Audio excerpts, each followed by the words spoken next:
एक बार की बात है। एक गांव में मुकेश अपनी पत्नी सरला के साथ रहा करता था।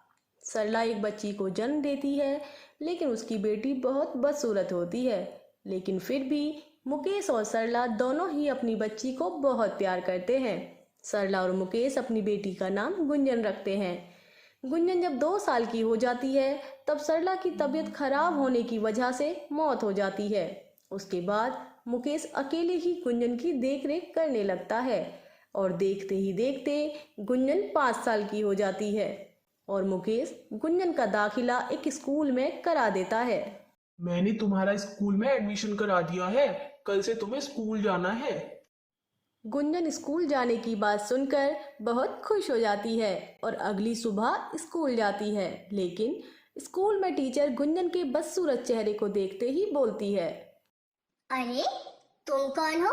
कभी पहले तुम्हें देखा नहीं क्लास में। मैडम, मेरा नया एडमिशन है। आज मेरा पहला ही दिन है स्कूल में। हाँ हाँ, ठीक है, लेकिन तुम यहाँ क्यों बैठी हो? जाकर पीछे बैठो। तुम्हारी शक्ल देखती रहूंगी तो ठीक से पढ़ा भी नहीं पाऊंगी बच्चों को। टीचर की डांट सुनकर गुंजन चुपचाप पीछे जाकर बैठ जाती है। लेकिन गुंजन को ये सब बहुत बुरा लगता है। जब गुंजन घर पहुंचती है तो मुकेश उससे पूछता है, गुंजन, तुम्हारा पहला दिन कैसा रहा स्कूल में? बहुत अच्छा था पिताजी।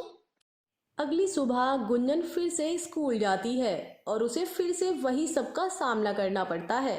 चलो सब बच्चे मुझे काम दिखाओ जो कल दिया था। और फिर सबका काम देखकर टीचर गुंजन के पास जाती है। ए लड़की, तुझे क्या अलग से बोलूं? चल जल्दी से काम दिखा। गुंजन अपने बैग में से कॉपी को बहुत ढूंढती है, लेकिन गुंजन को उसमें कॉपी नहीं मिलती। अरे क्या हुआ? बाकी बच्चों को ना पढ़ाऊं या बस तेरे ही पास खड़ी रहूं? मैडम, मेरी कॉपी घर पर ही रह गई है। मैंने अपना काम पूरा किया था, लेकिन मैं गलती से कॉपी घर पर भूल गई हूँ। तेरे जैसे बच्चों को अच्छी तरह से जानती हूँ। काम तो करते नहीं हो और यहाँ आकर बहाने और बनाते हो। नहीं मैडम, मैंने किया था, मैं सच बोल रही हूँ। नहीं, कोई बहाना नहीं चलेगा। चल बाहर आ यहाँ से। टीचर गुंजन को बाहर बुलाती है और गुंजन को बहुत मारती है। स्कूल की छुट्टी के बाद गुंजन स्कूल से घर वापस जाती है।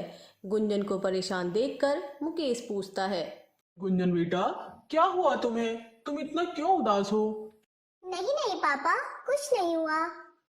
गुंजन टीचर के डर से मुकेश को कुछ नहीं बताती। कुछ दिन ऐसे ही बीत जाते हैं कि एक दिन तो टीचर गुंजन को भरी धूप में छत पर नंगे पैर खड़ा कर देती है, जिस वजह से गुंजन का पैर छत से फिसल जाता है और नीचे गिरने की वजह से गुंजन की मौत हो जाती है।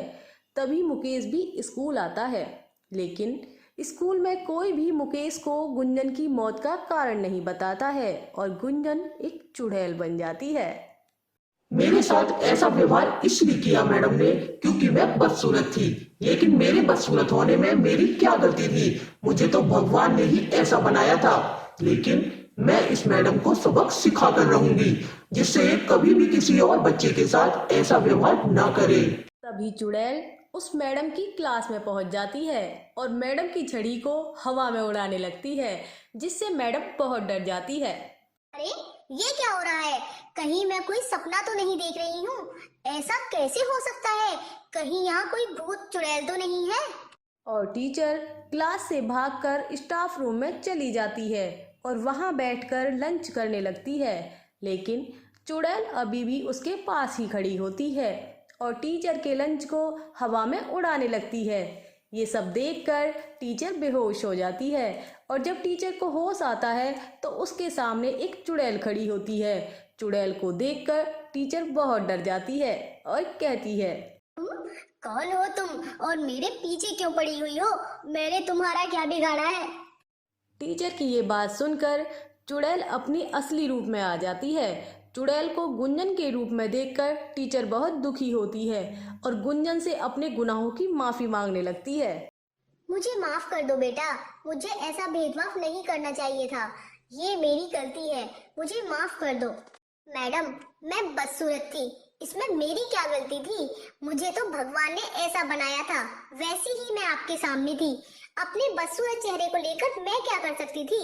लेकिन मैं आपको कुछ नहीं करूंगी। आप कभी भी आगे से किसी भी बच्चे के साथ ऐसा व्यवहार नहीं करोगी।